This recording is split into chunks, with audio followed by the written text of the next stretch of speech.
எல்லாத்துக்கும் வணக்கம். நான் டிரான்ஸ்ஜெண்டராக இருந்து நான் தான் first government employee. Government employee. அப்போ சோசியல் மீடியாவில் ரொம்ப ஃபேமஸ் ஆனவங்க வந்து செல்லன். நான் வந்து தாய்க்கூடுன்னு ஒரு அமைப்பு வச்சுருக்கேன் திண்டுக்கல்லில். ஃபஸ்ட்டு டிரான்ஸ்ஜெண்டருக்கான எஜுகேஷ்னல் எம்பவர்மெண்ட்டுக்கான ஒரு அமைப்பு வச்சுருக்கேன். அப்போ நான் வந்து சமூக வலைத்தளங்களை வந்து நான் அவ்வளோக்கா எனக்கு அதை பற்றின பரிச்சயம் இல்லை. ஆனால் என் ஃப்ரெண்ட்ஸு எல்லாருமே பார்த்துட்டு, என் ஃப்ரெண்டு செலிப்ரிட்டிஸாக இருக்காங்க, எல்லாருமே சினிஃபீல்டு இருக்கவங்க எல்லாருமே கூப்பிட்டுட்டு ஒரு பெரிய தனியார் ஹோட்டலோட நிறுவனர் வந்து எனக்கு ஃபோன் பண்ணி சொல்கிறாங்க, இந்த மாதிரி ஒரு பையன் வந்து ரொம்ப அழகாக சினி மேக்கப்லாம் பண்ணிகிட்டு இருக்கான், அவங்களோட பேஜ் பாருங்க அப்படின்னு சொல்லி எனக்கு அந்த டிக்டாக் அப்போ இருந்துச்சு. அப்போ எனக்கு ஷேர் பண்ணுறாங்க. வருஷம் திண்டுக்கல் இருக்கக்கூடிய சரௌண்டிங்க்கு எல்லாத்துக்கும் அவார்டு கொடுப்பேன்.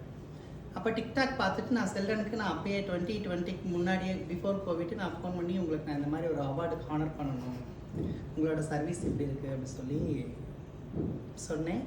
அதுக்கு பின்னாடி அவரை பிடிக்கவே முடியல. பயங்கர பிஸி.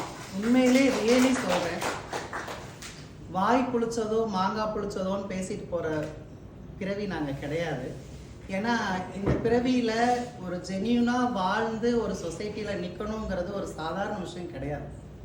ஒரு ஆணும் ஒரு பெண்ணும் வாழ்கிறதே இந்த சொசைட்டியில் இப்போ நிறைய பிரச்சனைகளை சந்திச்சுட்டு போகிறாங்க. அதெல்லாம் என்ன மாதிரி இருக்கக்கூடிய மனிதர்கள்லாம் வந்து வெளியே வந்து ஏதாவது ஒரு திறமையை வெளியே கொண்டு வந்துட்டாலே அவங்க எப்படா டம்ப் பண்ணி தூக்கி எறியலான்னு தான் பார்க்குறாங்க. லைக் செல்லனோட ஒரு 1 month பிஃபோர் ஒரு வீடியோ வந்து நான் பார்த்தேன். எனக்கு நான் ஊடகங்களில் நான் ஒரு எழுத்தாளர். என் பெண்மை விற்பனை கல்லன்னு ஒரு கவிதை புக் எழுதியிருக்கேன். நம்மளுடைய கருப்பாய் விவேகானந்தர் கல்லூரியில் தமிழ் துறையில் வந்து பாடத்திட்டமாக வச்சுருக்காங்க. சென்னை பெரம்பலூர்லேயும் சென்னையில் SRM பல்கலைக்கழகத்துலேயும் தமிழ் பாட புத்தகத்தில் வந்து என்னுடைய கவிதைகள் வந்து பாடத்திட்டமாக வச்சுருக்காங்க. எனக்கு வந்து அந்த லிங்கை வந்து எழுத்தாளர்கள் வந்து எனக்கு வந்து ஷேர் பண்ணுறாங்க. இங்கே பாருங்கள், இவங்களை வந்து இப்படி சொல்லி இது பண்ணுறாங்க, கமெண்ட்ஸ் போடுறாங்க அப்படின்னு சொல்லிட்டு எனக்கு அந்த ஊடகங்கள்லேருந்து எனக்கு அனுப்புகிறாங்க. எனக்கு பார்த்தோன்னே எனக்கு வந்து ரொம்ப எல்லாம் முடியல, எனக்கு கண்ணீர் தான் வருது. ஐயோ, இவங்க இவ்வளோ ஒரு such a very good talent. என்ன வேணாலும் இருக்கட்டுமே, என்ன வேணாலும் இருந்துட்டு போட்டோம், அவங்களுக்குள்ளே இருக்க திறமையை இந்த உலகம் பார்க்கல. தூக்கி நீங்கள் சாதாரண பெண்களாக இருக்கீங்க.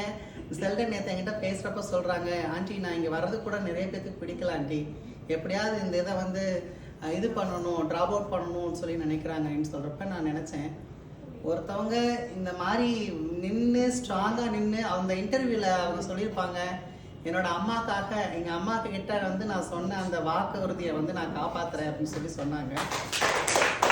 உண்மையிலேயே ரொம்ப ஒரு தாய்மையடையாத தாய் மாதிரி நான் எனக்கு இந்த மாதிரி பிள்ளைகளை நான் ஜென்யூனாக வாழ்கிற பிள்ளைகளுக்காக குரல் கொடுப்பேன். நான் எப்பயுமே அந்த எவ்வளோ தூரம் தனக்குள்ளே இருக்கக்கூடிய அந்த வலிகளை வந்து சொல்ல முடியாத அந்த வலிகளை உணர்வுகளோடும் உணர்ச்சிகளோடும் விளையாடி விட்டு செல்லாதீர்கள்னு சொல்லி என் கவிதை புத்தகத்தில் எழுதியிருப்பேன்.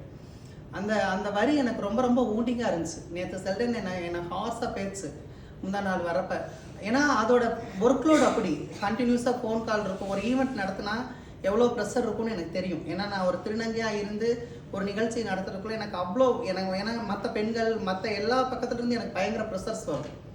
ஆனால் இவங்க ஒரு கார்ப்பரேட்டில் இருந்துக்கிட்டு இப்படி வந்து நம்மளை வந்து இது பண்ணுறாங்களே, என்ன பண்ணுறதுன்னு தெரில ஆண்டி, எனக்கு ஸ்ட்ரென்த்து வருமா வராதான்னு தெரில அப்படின்னா. எனக்கு வந்து நேற்று 2:30 வரைக்கும் எனக்கு ஒரு மேக்கப் இருந்துச்சு.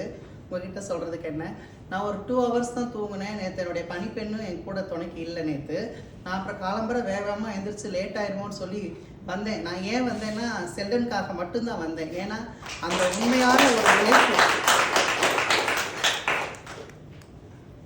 அந்த உழைப்பு இந்த உழைப்பு வந்து இன்னும் பெரிய இடத்துக்கு அவங்கள கொண்டு போகணும் அப்படின்னு நான் நம்புகிறேன். ஏன்னா நம்ம எல்லாரும் இன்னைக்கு இங்கே நம்ம ஸ்டூடெண்ட்டாக இன்றைக்கி நம்ம உட்காந்துருக்கலாம்.